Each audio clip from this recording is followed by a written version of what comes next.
What if the most significant birth in human history wasn't the one everyone talks about? What if, decades before Bethlehem's star pierced the darkness, another child entered the world, one whose very existence would become the vessel through which salvation itself would flow? This is not just another ancient tale. This is the forgotten Genesis that set eternity in motion. September 8th would become sacred for reasons the world couldn't yet comprehend. But first, there had to be the impossible, the barren becoming fruitful, the forgotten becoming chosen, the ordinary becoming extraordinary. Some mysteries hide in plain sight for 20 years before revealing their true nature. You're about to witness how heaven orchestrates the seemingly mundane, how divine plans unfold through human heartbreak, and why sometimes the greatest miracles require the deepest suffering first. What happened in those final months before September 8th, 20 BC, would ripple through time itself. The morning sun cast long shadows across the courtyard of Joachim's modest home in Nazareth, but no shadows were longer than the ones stretching across his soul. 20 years of marriage had yielded nothing but whispered conversations that died mid-sentence, and pitying glances from neighbors who counted their children like precious coins, and moved through their home like a ghost, her hands instinctively reaching for tasks that should involve small voices and running feet, only to find empty silence instead. The weight of childlessness in ancient Israel carried more than personal grief. It bore the crushing assumption of divine displeasure. Each feast day brought fresh humiliation as families gathered, children laughing and playing, while Joachim and Anne stood apart, their emptiness as visible as a physical deformity. The other men spoke of their sons' futures, their daughters' marriages, while Joachim could only nod and smile, his contribution to such conversations as barren as his wife's womb. Anne's beauty had not faded, but something vital had dimmed in her eyes, that spark of hope that keeps human hearts beating against impossible odds. She would sit by their window in the late afternoon light, watching young mothers guide their toddlers through the dusty streets, her fingers unconsciously tracing patterns on her flat belly. The routine had become ritual, morning prayers for a miracle that seemed increasingly distant, daily tasks performed with mechanical precision, and nights filled with careful silence. Their love remained genuine, but it had grown cautious, wrapped in layers of unspoken grief. Joachim would reach for Anne's hand, then hesitate, knowing that even the simplest gesture of affection might crack the careful composure they both maintained. Every monthly reminder of their failure arrived like a small death, another door closing on dreams that had grown threadbare from too much handling. Yet something deeper than hope kept them bound together, a stubborn faith that refused to name itself. The whispers followed them through the marketplace, kind neighbors offering remedies and advice that grew more desperate with each passing season. Visit this healer, try that herb, make this pilgrimage, offer that sacrifice. They had tried everything except giving up, though neither would admit how close they had come to that final surrender. Time moved differently when measured in missed opportunities for joy, each birthday that passed marking not celebration but absence. Strange dreams began visiting, and in the depths of her 20th year of marriage, visions so vivid they lingered like perfume in her waking hours. She would find herself in gardens that existed nowhere on earth, speaking with figures whose faces she could never quite recall but whose words burned in her memory like brands. The dreams always ended the same way, with light so brilliant it woke her gasping, her heart racing with inexplicable hope that faded like morning mist. Joachim noticed the change first in small things, the way Anne paused while kneading bread, as if listening to distant music, how she would suddenly look up at the sky with an expression of anticipation he hadn't seen in years. When he asked about these moments, she would smile mysteriously and speak of feeling watched, not by human eyes, but by something infinitely patient and kind. The sensation, she explained, was like being a precious object in a careful craftsman's hands. Animals began behaving strangely around their home. Birds would gather in unusual numbers, perching silently as if in attendance at some invisible ceremony. The family donkey, normally stubborn and resistant, became docile and alert whenever Anne approached. Even the wild creatures seemed drawn to their courtyard. Foxes would emerge from hiding to watch from a respectful distance, and once, a magnificent deer stood motionless by their gate for an entire morning before disappearing like a vision. The olive trees in their small grove began producing fruit out of season, heavy clusters appearing without explanation on branches that had been barren weeks before. Neighbors commented on the unusual abundance, but when they tried to harvest from the same trees, the fruit would crumble at their touch. Only Anne could gather the olives, and when she did, they seemed to glow with an inner light that made the oil they produced burn brighter and cleaner than any other in the region. Local merchants began reporting unusual phenomena in transactions involving Joachim and Anne. Money that seemed insufficient would somehow cover necessary purchases. Grain would last longer than possible, oil would not run out, and cloth would resist wear beyond natural explanation. These small miracles went largely unnoticed by the beneficiaries, who attributed their good fortune to careful management rather than supernatural intervention. But the pattern was building, like the first tremors before an earthquake. The most unsettling change was in the quality of light around their home. Visitors would comment on how bright their rooms seemed even on cloudy days, how shadows fell differently in their courtyard, how the very air seemed charged with expectancy. And began to feel eyes upon her constantly, not threatening, but intensely attentive, as if she had become the subject of constant, loving observation by beings she could not see but somehow knew were there. The breaking point came during the Feast of Tabernacles, when Joachim approached the temple with his offering only to be turned away by the priest. The humiliation was public and complete. His childlessness proclaimed as evidence of God's disfavor, his sacrifice rejected as unworthy. The crowd watched in uncomfortable silence as this good man, known for his charity and faithfulness, was dismissed like a leper. The priest's words echoed through the courtyard. "How can one who has not blessed Israel with children presume to approach the altar?" Joachim's face burned with shame that cut deeper than any physical wound. This was more than embarrassment. It was a spiritual exile, a declaration that his very presence contaminated holy space. He stumbled from the temple, his offering still clutched in trembling hands, while sympathetic friends avoided his eyes and strangers pointed and whispered. The rejection struck at the core of his identity as a faithful man, leaving him questioning not just his worth but his understanding of divine justice. That night, Joachim announced his intention to retreat into the wilderness, to fast and pray until God either blessed them with a child or took his life. And watched her husband pack his meager supplies with growing alarm, recognizing the dangerous desperation in his movements. This wasn't spiritual discipline. This was a man preparing to wage war with heaven itself, to demand answers from God at the cost of his own existence. His eyes held the fever of someone who had finally reached the end of human endurance. The wilderness beyond Nazareth stretched harsh and unforgiving, a place where hermits went to encounter God or die trying. Joachim kissed Anne goodbye with the tenderness of a final farewell, his hands lingering on her face as if memorizing every feature. She watched him disappear into the rocky hills, carrying nothing but bread, water, and 40 days' worth of desperate hope. The sight of his diminishing figure against the barren landscape would haunt her dreams for weeks to come, and faced her own exile within the walls of their suddenly enormous home. Without Joachim's presence to anchor her daily routine, she drifted through rooms that echoed with 20 years of shared silence. The neighbors' sympathy felt like pity, their offers of help like reminders of her failure. She began to understand why some women in her position simply disappeared, vanishing into the anonymous crowds of larger cities where their shame could be forgotten. The temptation whispered constantly in her ear. But something unprecedented began happening in their separation.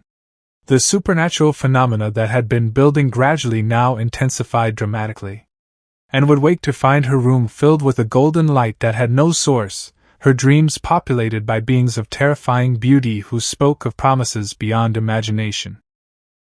Meanwhile, in the wilderness, Joachim was receiving his own impossible visitations, encounters that would transform his understanding of divine timing and human purpose. Neither knew that their individual trials were orchestrating a cosmic convergence. The messenger appeared to Anne on the 40th day of Joachim's absence, materializing in her courtyard like lightning made solid. This was no gentle vision or symbolic dream. This was a being whose presence made the air itself tremble with barely contained power. Anne fell to her knees not from reverence, but from the sheer impossibility of remaining upright in the face of such concentrated divinity. The angel's appearance defied description, simultaneously beautiful beyond imagination and terrible in its otherworldly authority. "Fear not, Anne," the being spoke, its voice carrying harmonics that seemed to resonate in her bones. "Your prayers have pierced the highest heavens, and your tears have been gathered like precious pearls before the throne of God. The barren shall be fruitful, and your child shall be spoken of by all generations. Through her, salvation shall come to the world, and her name shall be blessed among women forever." The words struck in like physical blows, each syllable carrying weight that threatened to crush her mortal understanding. The angel's message continued with details that transformed her comprehension of her own existence. She had not been barren because of divine displeasure, but because this child required perfect timing, perfect preparation, and perfect consecration. Every month of waiting had been purification, every tear had been offering, every moment of emptiness had been making room for something the world had never seen. Her womb had been kept sacred for the one who would herself become the dwelling place of God.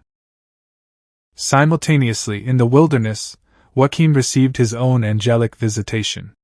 Weakened by 40 days of fasting, he had reached the edge of death when light blazed around him like the sun itself had descended to earth.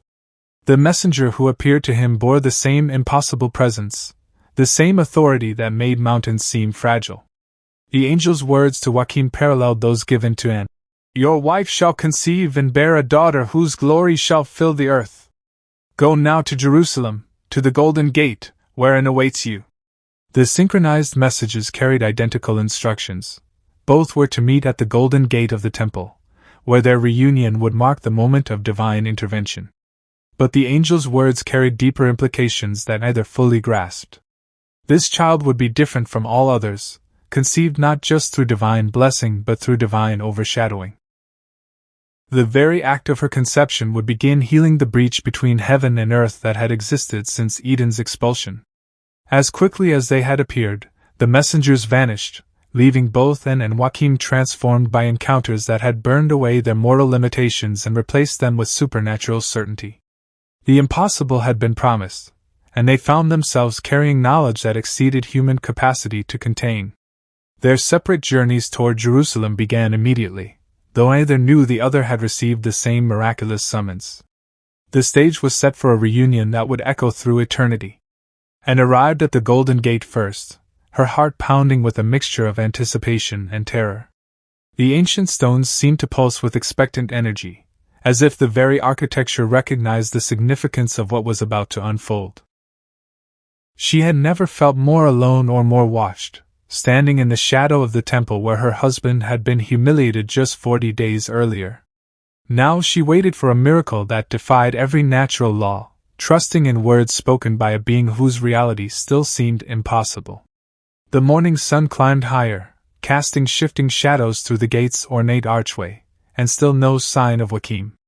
Anne began to question whether her angelic encounter had been delusion born of desperation, whether grief and loneliness had finally broken her grip on reality. But then she felt it, that familiar sensation of being watched by loving, invisible eyes, and she knew with absolute certainty that everything was unfolding exactly as it should. The delay was not abandonment but orchestration.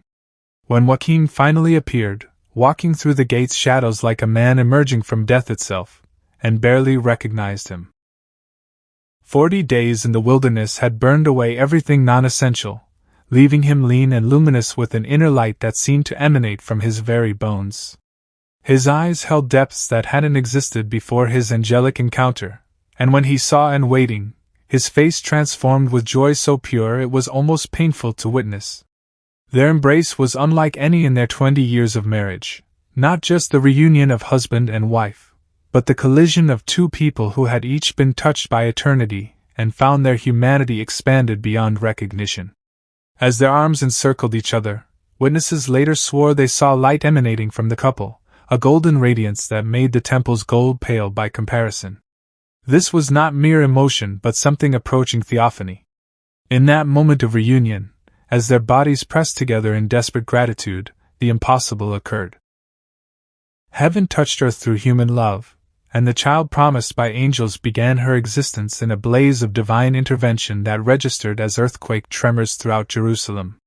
Those sensitive to supernatural phenomena felt the shift, a sudden lightening of spiritual atmosphere, as if some cosmic burden had been lifted. The conception of Mary was marked not by passion alone but by the convergence of divine will and human obedience. The couple felt the change immediately, not just the physical reality of new life beginning, but the sense that they had become vessels for something infinitely precious. Anne's womb, barren for 2 decades, suddenly blazed with warmth and light. Joachim felt strength flooding back into his wilderness-weakened body. They stood in the Golden Gate, transformed from outcasts to chosen ones, carrying within them the future salvation of the world. September 8th was still months away, but on this day, Mary's existence began in mystery and miracle. The journey home to Nazareth passed in a haze of supernatural awareness, as if they were walking through a world that had suddenly become translucent, revealing layers of reality previously hidden. And felt the child's presence immediately, not as a physical sensation but as a profound alteration in her spiritual state. She had carried the emptiness of barrenness for so long that the sudden fullness felt like awakening from a 20-year dream. Every step toward home was a step toward destiny none of them could fully comprehend. The changes in Anne were immediate and unmistakable, but they transcended normal pregnancy symptoms. She glowed with an inner radiance that made her beautiful beyond her years, her skin luminous as if lit from within. Her appetite changed not just in quantity but in quality. She found herself craving foods she had never desired before, as if the child within was already influencing her preferences toward purity and simplicity. Sleep brought not rest but visions of incredible beauty and mysterious import. Joachim watched his wife's transformation with wonder and protective tenderness. The man who had left Nazareth in despair returned as a guardian of the impossible. He found himself inexplicably stronger, wiser, more attuned to subtle spiritual currents that flowed around their home. His prayers took on new depth and authority, as if his wilderness encounter had opened channels of communication with heaven that remained permanently accessible. Their home became a sanctuary charged with expectant divinity. The supernatural phenomena that had begun months earlier now intensified beyond anything they had experienced. Their modest dwelling seemed to expand beyond its physical dimensions, filled with presences they could sense but not see. The air itself felt different, cleaner, charged with purpose, heavy with the kind of silence that precedes momentous events. Neighbors commented on the unusual peace that seemed to emanate from their property, how arguments died away when people passed their gate. As weeks passed, Anne began to understand that she was not merely pregnant but commissioned as the bearer of humanity's greatest treasure. The child growing within her was already holy, already set apart, already beginning the work of redemption that would culminate decades later in ways none of them could imagine. September 8th grew closer with each passing day, and with it, the moment when heaven would give earth its most precious gift, the woman who would say yes to God's most impossible request, the Virgin who would become the mother of salvation itself. The Nativity of the Blessed Virgin Mary was approaching, and the world held without knowing why. The months following conception unfolded like a carefully orchestrated symphony of supernatural concealment and divine protection. Anne's pregnancy defied every natural law governing expectant mothers. Her body seemed to exist in a state of suspended animation, either showing the typical signs of carrying a child nor experiencing the usual discomforts. This was not mere divine blessing but cosmic intervention, as if the universe itself was bending its rules to accommodate the sacred cargo growing within her womb. The child's presence manifested not through physical symptoms, but through increasingly profound spiritual phenomena that transformed Anne into something approaching a living temple. Her shadow began casting light instead of darkness, a phenomenon so subtle that only the most observant noticed how plants grew more vibrantly in areas where she had stood. Water she touched would remain pure indefinitely, never growing stagnant or harboring illness. Even the dust beneath her feet seemed blessed, causing barren ground to spontaneously sprout with unexpected vegetation. Joachim found himself appointed as guardian not just of his wife but of a cosmic secret that pressed against the boundaries of human comprehension. He would wake in the depths of night to find their home suffused with golden radiance that had no earthly source, accompanied by whispered conversations in languages that predated human speech. The weight of protecting heaven's greatest treasure settled on his shoulders like armor forged from pure responsibility, transforming him from simple carpenter to sentinel of eternity. The concealment extended beyond the physical realm into the social fabric of Nazareth itself. Neighbors who should have noticed Anne's condition found their attention mysteriously redirected whenever they looked her way. Conversations about pregnancy and childbirth would inexplicably shift topics when Anne approached. It was as if divine providence had cast a veil of selective blindness over their community, ensuring that this most sacred pregnancy would unfold in perfect secrecy until the appointed hour. Strange dreams began visiting the righteous throughout Israel, visions of light descending to earth, of barren wombs suddenly fruitful, of ancient prophecies stirring to life after centuries of dormancy. Holy men and women woke with inexplicable joy flooding their hearts, sensing that some cosmic shift had occurred but unable to identify its source. The conception of Mary was rippling through the spiritual realm like stones cast into still water, creating waves that touched every soul prepared to receive them. As summer gave way to autumn, and began experiencing visitations from beings that existed at the very threshold between material and divine reality. These encounters left her temporarily blinded by residual light, her hands marked with patterns that resembled script from languages that would not be invented for centuries. She was being prepared, transformed, made ready to deliver not just a child but humanity's bridge back to paradise. The pregnancy was no longer merely biological, it had become a cosmic incubation chamber for salvation itself. Opposition began manifesting in ways that defied natural explanation, as if dark spiritual forces had finally recognized the threat growing in Anne's womb. Animals that had previously been drawn to her now fled in terror, not from her presence but from something else that seemed to stalk her shadow. The very air around their home would sometimes thicken with malevolent attention, causing birds to fall silent and flowers to wilt without apparent cause. Evil itself had awakened to the presence of its ultimate nemesis. Joachim found himself battling more than human skepticism. He was now standing guard against spiritual entities that manifested as crushing despair, sudden violent urges, and whispered temptations to abandon his wife and flee. The attacks came not as dramatic supernatural assaults, but as insidious erosions of faith, moments when the angel's promises seemed like delusions and Anne's condition appeared to be nothing more than the fantasy of desperate minds. The war for Mary's birth was being fought in the realm of human doubt. The weather itself seemed to reflect the spiritual battle raging around them. Violent storms would rise without warning, battering their home with winds that touched nowhere else in the region. Lightning would strike dangerously close to their dwelling, yet never quite close enough to cause harm. It was as if nature itself was being weaponized against them, while simultaneously being restrained by forces even more powerful. Each storm passed, leaving their home untouched but the message clear: they were under siege. And began experiencing periods of spiritual warfare so intense that she would be found collapsed in prayer, her body rigid with the effort of maintaining her connection to divine protection. These episodes left her drained but paradoxically strengthened, as if each attack overcome had forged her soul into something more resilient. The child within her seemed to be both the target of these assaults and the source of her supernatural defense, a living shield of holiness that deflected every spiritual weapon aimed at them. As September approached, the intensity of opposition reached fever pitch.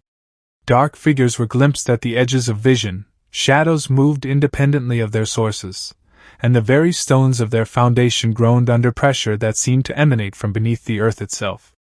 Yet through it all, a dome of divine protection held firm, an invisible fortress that allowed nothing truly harmful to penetrate.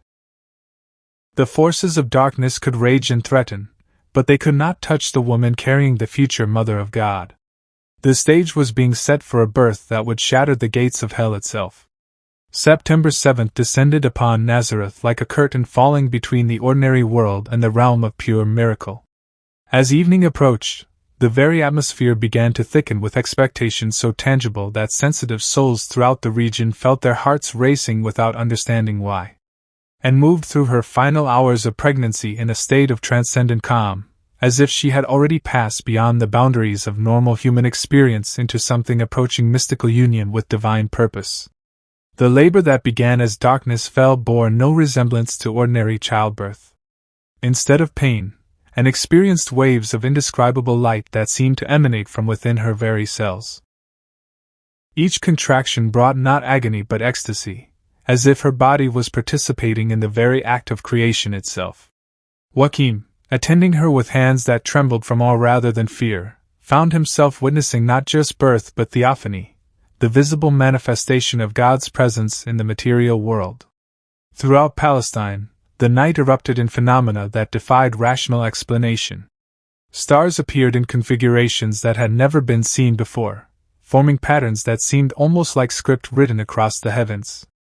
The moon blazed with unusual brilliance, casting shadows so sharp they seemed carved from silver light. Animals throughout the region became restless, not with anxiety but with anticipation, as if all creation was holding its breath for the moment that would change everything forever. In Jerusalem, the temple vessels began resonating with musical tones that had no earthly source, creating harmonies that moved the priests to tears they could not explain. The veil before the Holy of Holies rippled as if touched by invisible hands, while the perpetual flame flickered in patterns that seemed to spell out ancient names for God. Those keeping vigil in prayer found themselves overwhelmed by joy so profound it bordered on physical pain, their hearts expanding to contain emotions that human souls were never designed to hold. The birth pangs of eternity made themselves felt in the natural world as earthquakes trembled through distant lands, not destructively but like the earth itself was adjusting to accommodate a new spiritual reality. Springs that had been dry for generations suddenly flowed with water pure as crystal. Barren trees burst into bloom despite the season, their flowers glowing with an inner luminescence that would fade with dawn but leave witnesses forever changed by the memory. As midnight approached on September 8th, the boundary between heaven and earth became so thin that those with spiritual sight could see angelic hosts gathering in the skies above Nazareth. They came not as harbingers of judgment, but as an honor guard for the birth of the one who would become the dwelling place of the Most High. The cosmic machinery of salvation was shifting into its final alignment, and the fulcrum upon which it would all turn was about to enter the world in the form of a perfect, holy infant whose destiny would reshape the very meaning of human existence. At the moment of Mary's birth, creation itself seemed to exhale in relief, as if some cosmic tension that had existed since the fall of Adam had suddenly been released. The infant emerged not in the usual manner of human birth but surrounded by light so brilliant that it temporarily blinded both parents, leaving them with the afterimage of perfection burned into their retinas. This was not merely a child being born but the physical manifestation of humanity's return path to paradise, wrapped in flesh so pure it seemed translucent. Mary's first cry was unlike any sound ever heard on earth. It carried harmonics that seemed to echo from the very throne room of heaven, a voice that somehow contained within it the songs of angels and the whispered prayers of every righteous soul since time began. The sound traveled far beyond the boundaries of their small room, reaching ears that were prepared to hear it, and stirring hearts that had been waiting lifetimes for this moment. Those who heard it would spend the rest of their lives trying to recreate that perfect note. The physical characteristics of the newborn defied medical understanding. Her skin glowed with an inner radiance that made candles seem dim by comparison, while her eyes held depths that seemed to contain ancient wisdom despite having just entered the world. When Joachim reached out to touch his daughter, he found his hands trembling not from nervous excitement but from the proximity to something so holy that his mortal flesh could barely endure the contact. This was not just his child but the future tabernacle of the living God. Anne, exhausted yet exhilarated beyond description, found herself weeping tears that sparkled like diamonds in the supernatural light emanating from her daughter. The milk that flowed for the infant's nourishment seemed to carry properties beyond normal sustenance. It glowed faintly in the darkness and left Mary with strength and vitality that exceeded any normal newborn. This was not merely feeding but the transfer of sanctity from one generation to the next, blessing flowing through the most basic act of maternal love.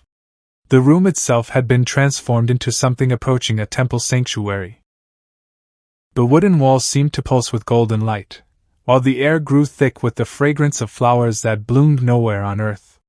Invisible choirs filled the space with music that touched the soul directly, bypassing the ears entirely. Every ordinary object, the bed, the water basin, the simple furniture of their modest home, had been consecrated by proximity to the Holy Infant, transformed into relics that would retain their supernatural properties for generations. As dawn approached on September 8, 20 BC, the immediate manifestations of divine presence began to subside, but their effects would be permanent. Mary lay peacefully in her mother's arms, no longer glowing with visible light but still radiating a spiritual warmth that made everyone in her presence feel inexplicably blessed. The child who would one day say, yes, to the angel Gabriel had entered the world, and nothing would ever be the same.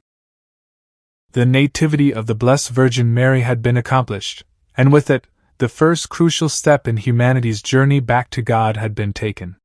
The first weeks of Mary's life established patterns that would define her entire existence as the bridge between human and divine reality.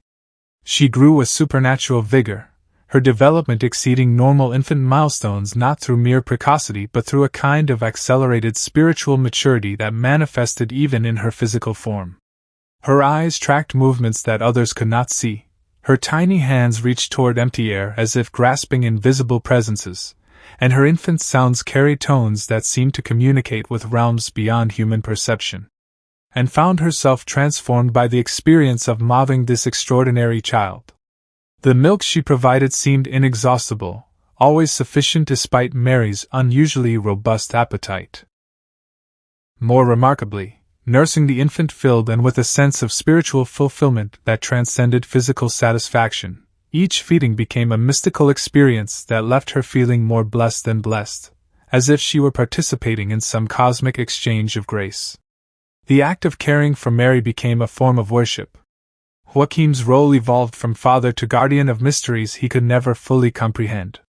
He found himself keeping careful watch not just over his family but over the supernatural phenomena that continued to manifest around his daughter. Their home had become a kind of informal sanctuary, drawing pilgrims who didn't understand why they felt compelled to journey to this modest dwelling.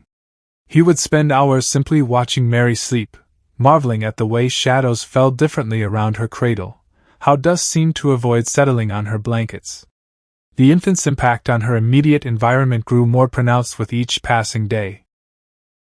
Plants brought near her cradle bloomed out of season and retained their vitality far beyond normal lifespans. Water used to bathe her never grew cold or stagnant, maintaining properties that physicians would later recognize as extraordinary. Even the fabric of her swaddling clothes seemed to resist wear and staining, remaining pristine despite constant use. Every object that came into contact with the child was subtly sanctified. The most profound change was in the spiritual atmosphere itself. Prayer became easier for everyone in Nazareth, as if the very air had been purified and sanctified by Mary's presence. Synagogue worship took on new depth and meaning, with even the most casual observers noting how the ancient words seemed to carry fresh power and relevance. The entire community was being elevated, prepared, made ready for its role as the childhood home of the one who would become the mother of the Savior. The nativity of the Blessed Virgin Mary was complete, but its implications would unfold across centuries.